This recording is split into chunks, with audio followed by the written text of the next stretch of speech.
Esto que tenemos por aquí son los hijuelos de la planta de aloe vera y no son más que nuevas plantas que nos está generando esta planta madre. Pero ya sea que los vayas a plantar o no, es importante que los retires porque cuando crezcan le van a restar mucha fuerza a la planta madre y esto va a afectar significativamente en la producción del gel que se encuentra dentro de las hojas. Para retirarlos necesitamos una palita como esta, larga y fina, y lo que hacemos es penetrar en la tierra buscando la raíz.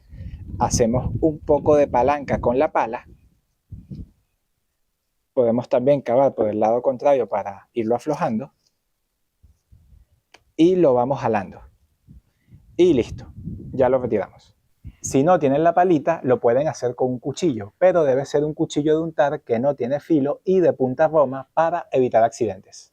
Lo vamos a hacer igual que con la palita. Buscamos la raíz del hijuelo y vamos haciendo palanca, tal cual.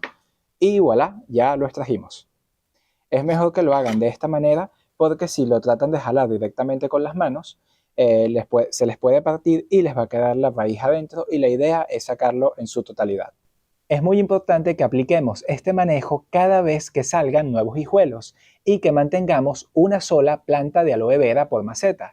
Si dejamos que estos hijuelos se desarrollen, crecerán y como ya les dije antes, le van a restar fuerza a la planta madre porque van a competir con ella por los nutrientes y el agua disponibles en el suelo, lo que significa que sus hojas acabarán siendo más delgadas y tendrán menos pulpa, es decir, menos gel.